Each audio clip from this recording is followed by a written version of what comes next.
But people in this country are damn well interested in what's happening on the Mexican border. And I just spent 3 days down there. And they're damn well interested in what's happening in Mexico because they know that that is a cesspool of barbarism, savagery, criminality. And that's our existential threat. Not China, not Russia, not Iran, not anywhere. We can manage those things.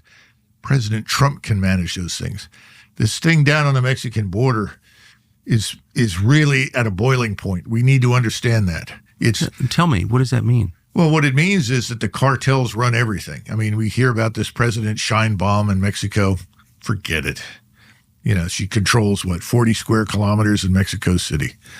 This whole thing is an organized crime state. Everyone in Mexico knows the truth.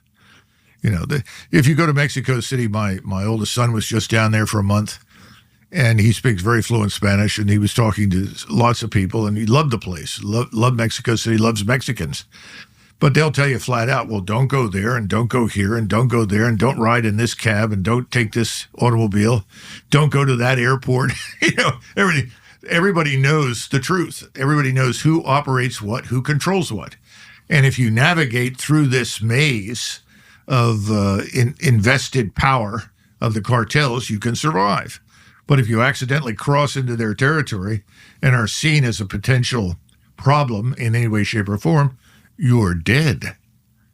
But at the same time, you've got whole families of these cartels, people that work for them that are being treated for dental needs, medical problems, whatever else. I mean, you join the cartel, you get free health care, you get all of this. It's bizarre, but it's real. And you pointed out the weapons going down there are serious. I was down there and we talked to several people who were border patrolmen, also talked to some Texas Guard people. They said, we just go 100 yards on the other side into Mexico, and behind the ridgeline over there, you'll see all the weapons, all the RPGs, the Javelin missile systems that have found their way to Mexico. Javelin missile system? Oh, yeah, we've got it. They've got those things over there. From Ukraine? Yeah, sure. Well, we sent over, I don't know how many, 1,000 of them? And several hundred were captured by the Russians. And then I'm sure several were sold on the black market. I mean, about 50% of everything that showed up there ended up somewhere that didn't belong. You know, it's just one huge corrupt industry in Ukraine. And the longer we feed it cash, the worse it will get. So you've got to starve it of cash, starve it of ammunition, and end it. The Ukrainian people will ultimately thank you for it. They've had enough. I don't care what various people say. They're tired of it. What do you think the actual losses are on both sides in that war? I think the Russians have lost, well, when they say Russians, let's put it this way. The Russians, 90 to 100,000 dead.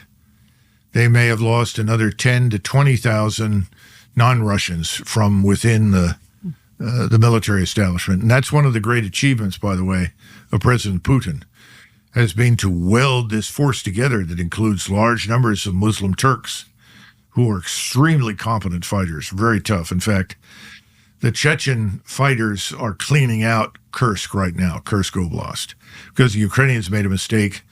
They hurled large numbers of drones down into Chechnya and killed a number of people, and that just lit a fuse that is now exploding. Who'd want to fight with Chechnya?